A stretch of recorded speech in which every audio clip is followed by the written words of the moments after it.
নারী শক্তি অপারেশন সিঁদুরের colonel Sophia Qureshi এবং ভূমিকা সিংহকে জানুন তাদের পরিচয়।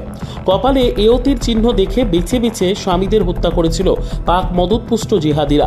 এই নারকীয় হত্যালীলা ক্ষত তৈরি হয়েছিল দেশের হৃদয়ে। বদলার জ্বালায় জ্বলছিল সমুদ্র হিমাচল। সেই জ্বালা জুড়িয়ে মঙ্গলবার মধ্যরাতে প্রত্যাঘাত করেছে ভারতীয় সেনা। তাৎপর্যপূর্ণভাবে অপারেশনের নাম রাখা হয়েছিল সিঁদুর। আর সেই অপারেশনের সাফল্য নিয়ে সেনার সাংবাদিক সম্মেলন করলেন দুই মহিলা কমান্ডার, যা দেখে অনেকে বলছেন যে মহিলাদের মনে আতঙ্কের চিহ্ন গেঁথে দিতে চেয়েছিল জেহাদিরা, সেই নারী শক্তি বিশ্বের সামনে প্রত্যাঘাতের সাফল্য গাঁছা তুলে ধরল। কারা এই দুই কমান্ডার যাদের নিয়ে কৌতূহল সমুদ্র হিমাচলে? নাম কর্নেল সোফিয়া কুরেশি এবং ভূমিকা সিংহ। প্রথমজন ইতিহাস তৈরি করা সেনা নায়িকা, ভারতীয় সেনার সিগন্যাল কর্পের আধিকারিক এবং দ্বিতীয়জন উইং কমান্ডার। দুজনের সামরিক ক্যারিয়ারই তারাখচিত, বাহিনীতে সম্মানিত নাম। ভারতীয় সেনাবাহিনীর কর্পস অফ সিগন্যালের সজ্জিত কর্মকর্তা কর্নেল সোফিয়া কুরেশি সামরিক অনুশীলনে একজন ভারতীয় সেনাবাহিনীর দলকে কমান্ড করার জন্য প্রথম মহিলা অফিসার হওয়ার নজির রেখেছেন। 2016 সালে তিনি ভারতীয় দলকে অনুশীলন ফোর্স 18-তে নেতৃত্ব দিয়েছিলেন, যা ছিল ভারতের বৃহত্তম আয়োজিত বিদেশি সামরিক ড্রিল। লক্ষণীয়ভাবে তিনি 18 জন অংশগ্রহণকারী দলগুলির মধ্যে একমাত্র মহিলা কমান্ডার ছিলেন। তিনি জাতিসংঘের শান্তিরক্ষী অপারেশনস দিয়েও 6 বছর দায়িত্ব পালন করেছেন। কঙ্গোতে জাতিসংঘের মিশনে একটি উল্লেখযোগ্য স্টিন্ট সহ তিনি একবার তার শান্তিরক্ষী দায়িত্বগুলি, যুদ্ধবিরতির পর্যবেক্ষণ এবং সংঘাতের অঞ্চলগুলিতে মানবিক প্রচেষ্টাকে সমর্থন করার সাথে জড়িত হিসেবে বর্ণনা করেছিলেন।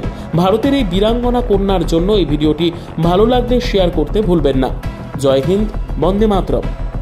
सुप्रभात देवियों और सज्जनों, मैं कर्नल सोफिया कुरैशी और मेरे साथ विंग कमांडर व्योमिका सिंह आज आपको 6 से 7 मई 2025 की रात 1:05 से 1:30 बजे के बीच भारतीय सशस्त्र बलों द्वारा अंजाम दिए गए ऑपरेशन सिंदूर के बारे में जानकारी देंगे। ऑपरेशन सिंदूर 22 अप्रैल को पहलगाम में हुए विभत्स आतंकवादी हमले के शिकार मासूम नागरिकों व उनके परिवारों को न्याय देने के लिए लॉन्च किया गया था। इस कार्रवाई में 9 टेररिस्ट कैंप्स को टारगेट किया गया और पूरी तरह से इसे बर्बाद किया गया। पाकिस्तान में पिछले 3 दशकों से टेरर इंफ्रास्ट्रक्चर का निर्माण हो रहा है।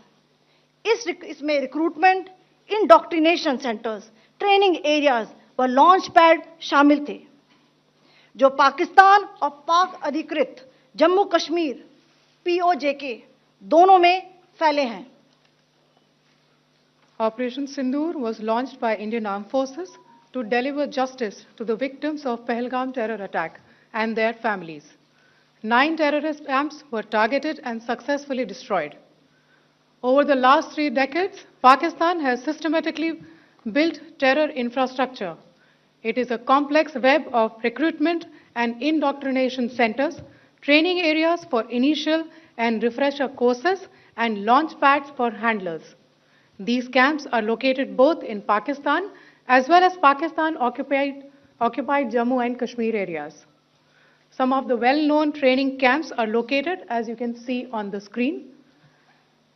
They are distributed from Savai Nala in the north, counting to approximately 21, ending at Bhagalpur to the south.